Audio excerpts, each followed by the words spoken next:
कि हमने पिछले 9 वर्ष के अंदर उत्तर प्रदेश की अर्थव्यवस्था को 3 गुना करने में सफलता प्राप्त कर दी है।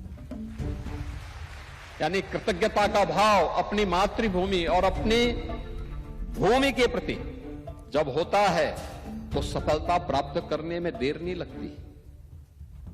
हमने 3 गुना बढ़ाने में सफलता प्राप्त की है। आप देखते होंगे आज के दिन पर हम लोगों ने उत्तर प्रदेश के अंदर जो पर कैपिटा इनकम है इसको लगभग 3 गुना पहुंचाने में सफलता प्राप्त की है।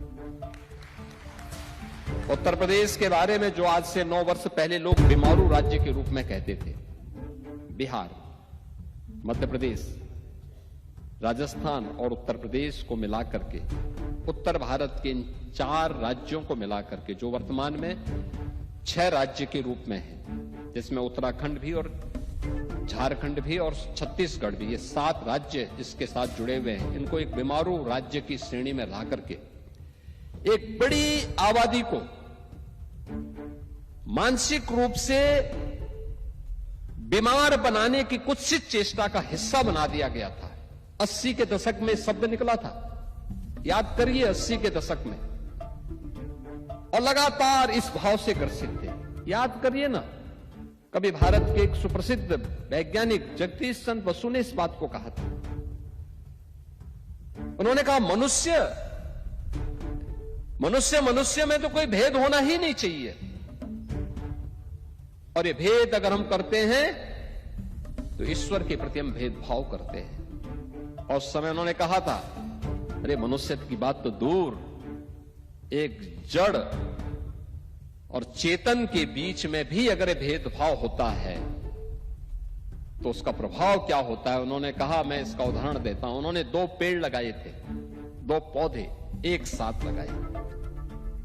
कहते हैं जगदीश चंद्र बसु ने 2 पौधे लगाए थे एक समान परिस्थिति में। एक को वे रोज जाते थे, पानी देते थे, समय पे खाद देते थे, सभी प्रकार की परिस्थितियां उसके सामने प्रस्तुत करते थे,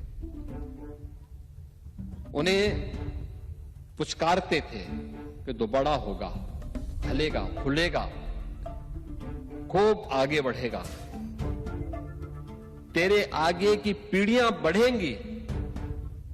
और दूसरे पेड़ को भी परिस्थिति तो वही देते थे, उसको पानी देते थे, खाद देते थे, सभी वही परिस्थिति जो पहले वाले पेड़ को दे रहे हैं, लेकिन उसको कोसते थे तो बड़ा नहीं हो पाएगा, तो मर जाएगा, तो बीमार है, तो निकम्मा है, तो कुछ नहीं कर पाएगा।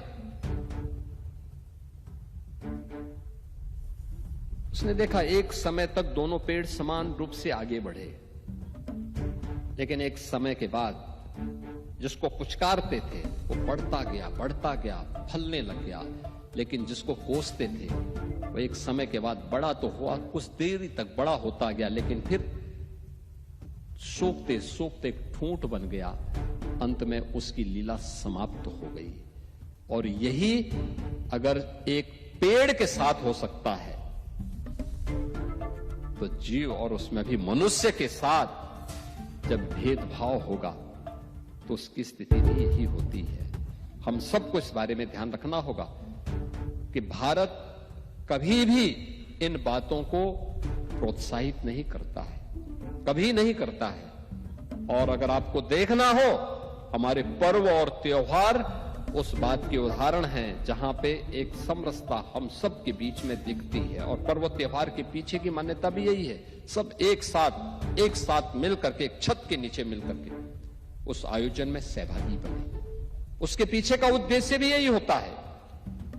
आज भारत गर्व के साथ कहता है, ये भारत अब एक भारत भी है और श्रेष्ठ भारत की भी अपनी यात्रा को लेकर के आगे बढ़ रहा है। और एक भारत श्रेष्ठ भारत की इस नई यात्रा के साथ हर एक भारतीय को जुड़ना चाहिए, हर प्रवासी भारतीय को जुड़ना चाहिए। हमारा दायित्व है, जिस धरती पर रहते हैं उस धरती के प्रति अपने कर्तव्यों का निर्वहन भी ईमानदारी पूर्वक करें।